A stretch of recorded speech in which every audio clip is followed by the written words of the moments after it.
it's Cass. Welcome back to my channel, What Cass Read.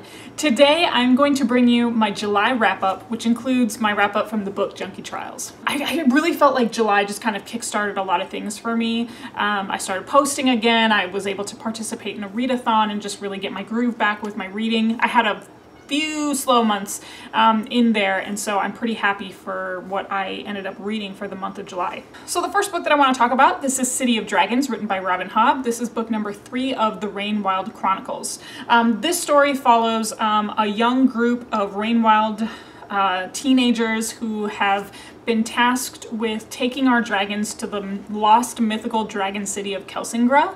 And I don't want to give too much away because this is the third book in this whole installment. But I had a pretty good time with this book. I rated it 4 out of 5 stars. I'm not as attached to it as much because I'm really impatient and really want to get to Fitz, but I have been enjoying the story.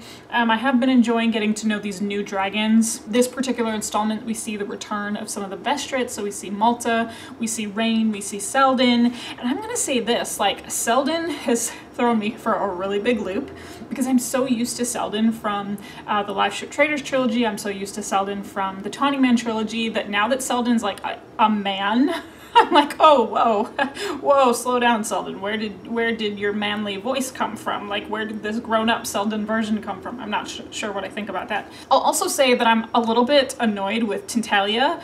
Of course I am. She's just a fickle creature because she's a dragon, but seriously, she needs to get her butt in gear, and I think that's what we'll see in book 4, which is Blood of Dragons. I also was thinking, I know I said at the beginning of the year that I want to finish The Realm of the Elderlings, so the next trilogy of books after Blood of Dragons is going to be the Fitz in the Pool trilogy. It's going to be the final trilogy. But then part of me is thinking that, number one, I haven't been able to get a chance to get to some of the other big fantasy epics on my fantasy TBR for the year because Robin Hobb takes up so much time.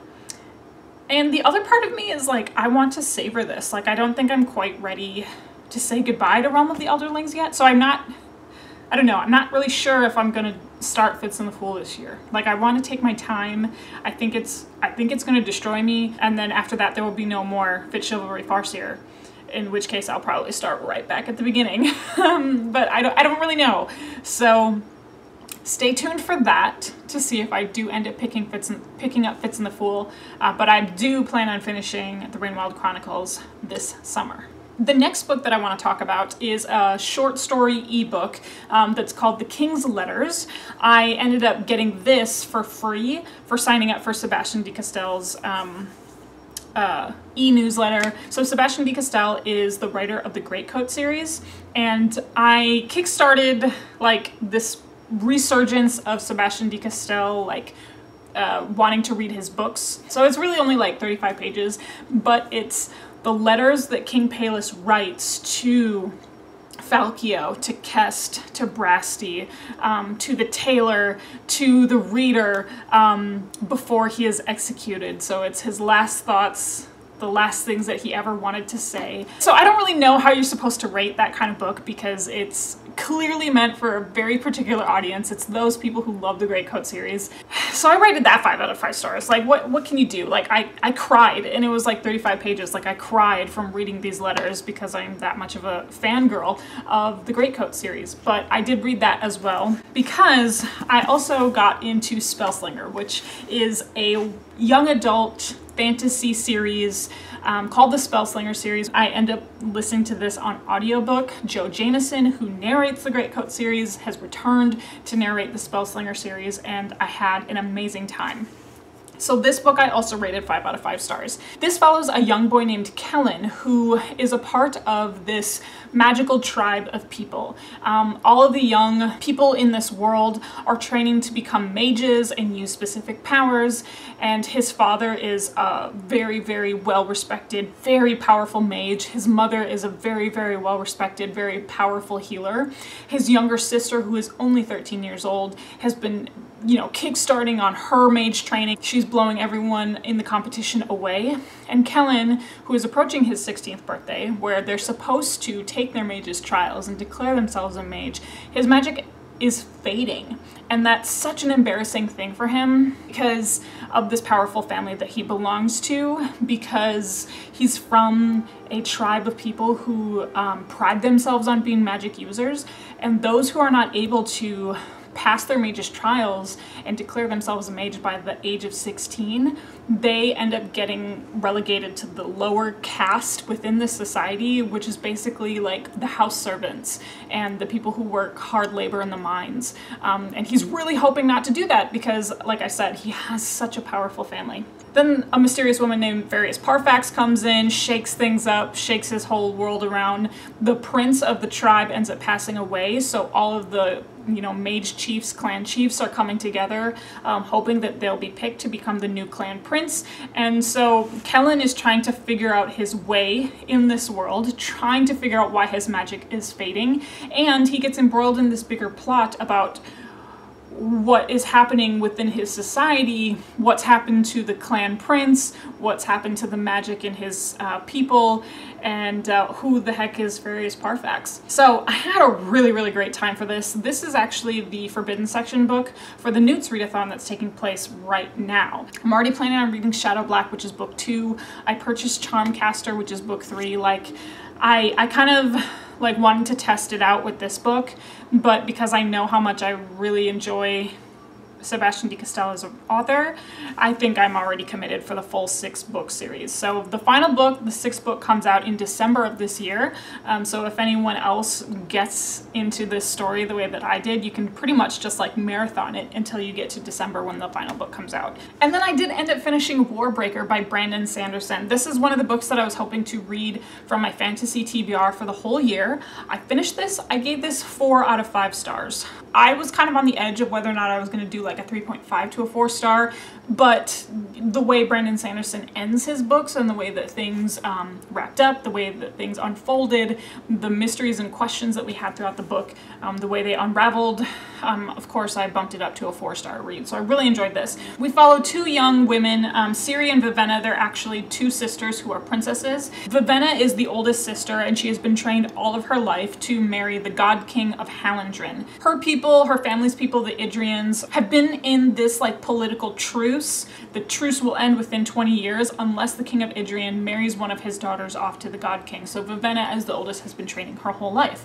But a last minute switcheroo, her father, the king, decides to send her youngest sister, Ciri, in her place to the capital in Hallandren to marry the God King. There's just like political turmoil, political unrest, and religious unrest and that sort of thing.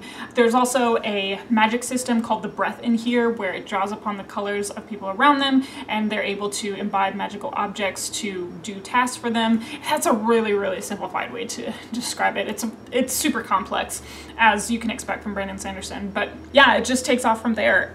This book ended up being a lot more political than I thought it would be, and it ended up being like a lot more like political maneuvering plus religious maneuvering because of the nature of the fact that the youngest princess enters this court of gods. The God King is the top dog, but then you have all of these lesser gods who the people of Hallandren serve and worship. There were bits of it that I felt were like a little bit slower and a little bit, like I said, there's a lot more political maneuvering to me. This reminded me a lot of book 2 of the Mistborn series, where it's just really more day-to-day what's happening, and all of the people creating their alliances and that sort of thing, and then it picks up toward the end. I did really like this. I tag teamed this like in paperback and on audiobook because I really wanted to finish it for the readathon, and so I ended up making it happen. I finished this with seconds to spare. Yeah, so I do recommend this book. I can see why people recommend Warbreaker as one of the first things that you can read for Brandon Sanderson. I think you're going to get a really good feel for Brandon Sanderson if you pick this book up. As it's a standalone, then you don't have to get suckered into a whole trilogy or that sort of thing. It's a standalone for now, but it might turn into a series. All the fantasy rumblings are kind of pointing in that direction. But yeah, I gave this 4 out of 5 stars. So the next Brandon Sanderson book that I want to read is Elantris. We'll see when I end up getting to that, but that's also on my TBR for this year as well. And then the final book that I picked up for the month of July is Sorcery of Thorns, written by Margaret Rogerson. I rated this 5 out of 5 stars. I do have a whole review coming up. You'll have to forgive me, give me a little bit of grace, because this was the first review that I filmed in a very long time, so I was a little bit rusty.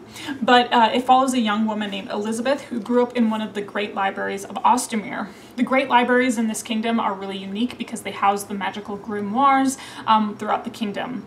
There ends up being a sabotage plot that Elizabeth gets involved with. She ends up getting framed. She has to stand trial, and things go off from there. Of course, there's a young male character named Nathaniel Thorn that we're not quite sure what his mysterious past is all about, but he is one of the magic sorcerers in this kingdom. And then Elizabeth has a really special relationship with the library and a really special relationship with these magical grimoires. I said in my review, and I'll say this again, this book speaks to book lovers because of the this magical books are alive sort of situation, the way that Elizabeth treats these books and the way these books respond in turn to her.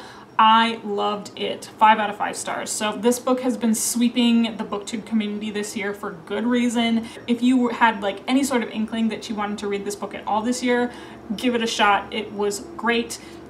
There's been a lot of good YA picks this year, and Sorcery of Thorns is one of them. Okay, all right, so that wraps up my July Book Junkie Trials TBR, my July reading. 5 books in the month of July, not too bad, not too shabby. And of course, like, one of them was, you know, an ebook short story, but it was really good. It was really emotional.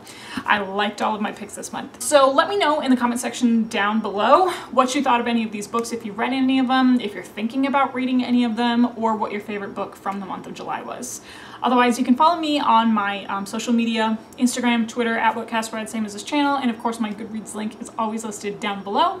And of course, you know how these videos end. I'll talk to you later. Bye. Taking away to the dark side.